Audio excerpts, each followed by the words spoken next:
When you're faced with regulation by enforcement and regulatory overreach, fight. Defend yourself.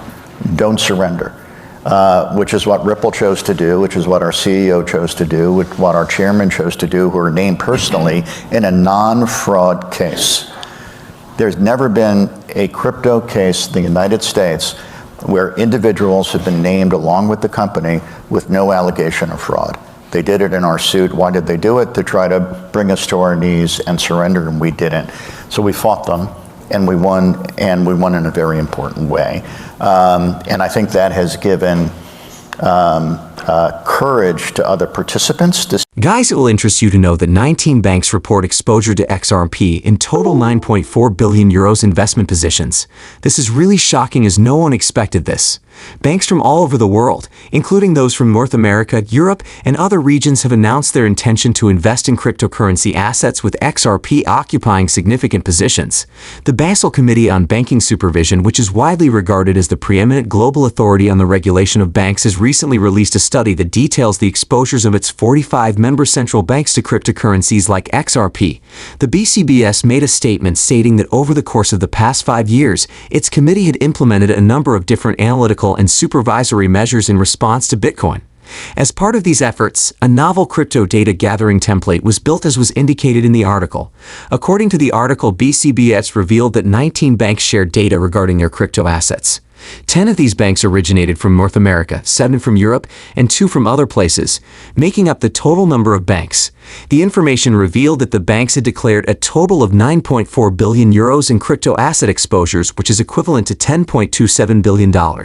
While this was going on, the report brought to light the fact that the distribution of crypto exposures among reporting institutions was not uniform. To be more specific, 2 banks are responsible for more than half of the total, and 4 other institutions account for a little under 40% of the remaining exposures. According to the results of the Basel Committee, XRP was listed as the 3rd largest alternative cryptocurrency, in which the reporting banks revealed investment commitments. In particular, it was discovered that XRP accounted for 2% of the total exposure, which was reported to be 9.4 billion euros. According to this proportion, the entire value of XRP positions is 188 million euros, which is equivalent to $205 million. Another interesting news that will amaze you is that a pro-XRP lawyers is celebrating the enormous growth of their XRP portfolio.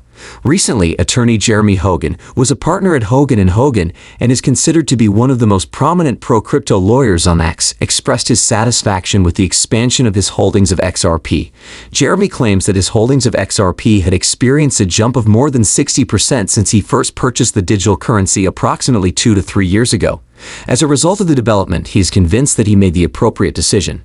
The statement made by attorney Hogan looks to be a clear jab directed at critics on crypto Twitter, who may have concerns regarding earnings of a modest amount. His revelation of the profits in his portfolio came in the guise of a query in which he inquired as to whether or not rising his capital by 60% over a period of 2 to 3 years was a poor decision. The attorney continued by stating that he could have been able to retire by now if he had managed to keep his portfolio of assets growing at a rate of up to 20% annually since he was 25 years old. It is speculated that Jeremy may have purchased his XRP at, or just prior to the time that the United States Securities and Exchange Commission launched the case against Ripple Labs. XRP was significantly harmed by the litigation and the negative public relations that it brought to the blockchain payments company. A number of exchanges removed XRP off their lists in response to the complaint that was brought by the SEC. The price of XRP was impacted as a result of this decision, and the cryptocurrency was unable to participate in the previous bull run that drove the price of Bitcoin and other assets to new all-time highs. The triumph, which was recorded by XRP through a verdict on July 13, was a turning point that contributed to the revival of bullish sentiments toward the asset. Over the past year, the price of XRP has had a significant upswing, increasing by 81% year-to-date. Some people feel that the majority of attorney Hogan's 60% increase stemmed from profits that were accumulated over the course of the previous 3 months. It was in a follow-up post on X that Jeremy mentioned that he was contemplating transferring his cryptocurrency to a Wyoming trust that was controlled by an LLC. For the time being, he intends to continue living off of personal loans with an interest rate of 8%. Despite the fact that many members of the community anticipate that the price of XRP will soon reach $1, the general consensus continues to be bullish, particularly because the bull market cycle is thought to be on the horizon. In addition to the actual percentage gain, Jeremy Hogan stated that XRP has brought him enormous popularity and a devoted fan base, which further demonstrates that his investment in XRP has been worthwhile. When conducting an audit, the EVM sidechain implementation, the consensus method, and the bridge system that connects the XRPL and the EVM were all subjected to scrutiny as stated in a report. This particular version of bridging makes use of the cross-chain bridging specification known as XLS38D for the XRPL token. The remedial reports that Bishop Fox submitted addressed vulnerabilities in the EVM sidechain and the XLS38 cross-chain bridge. These findings were presented after the company had conducted a thorough analysis. After conducting the audit, it was determined that the RPC networking interfaces had a strong defense against attacks that are based on injection. Furthermore, during the evaluation, the auditor did not find any fundamental problems with the functionality of the bridge. 3 of the 11 discoveries were classified as having a medium risk, while 8 of them were classified as having a low risk. The auditing firm did not find any problems that were considered to be of a high severity or critical nature. While this was going on, the investigation discovered some minor vulnerabilities about the utilization of obsolete dependencies and the implementation of unsafe command and code execution patterns. One of the recommendations that Bishop Fox made to the development team was to make the elimination of unsafe execution patterns and the update of software dependencies their top priorities. At the same time, the auditor emphasized that the developer team had successfully rectified the concerns that were detected in the most recent implementation, which was in response to prior remediation reports. Additionally, it was stated that the improvements would be integrated into the mainnet launch of the XRPL EVM sidechain. In addition to this, the auditing company said that the RippleX engineering team had fixed the issues that were brought to their attention during their audit of the XLS38 cross-chain bridge implemented within the Ripple code. Following this, the Bishop Fox team carried out exhaustive remediation testing and subsequently released a complete report that confirmed the successful installation of these modifications.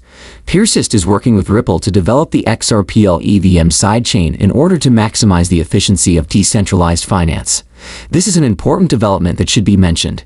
Because of this new development, developers now have the extraordinary possibility to pioneer their DeFi applications on a novel chain, which will allow them to serve a user base that will surpass 4.5 million XRP holders simultaneously.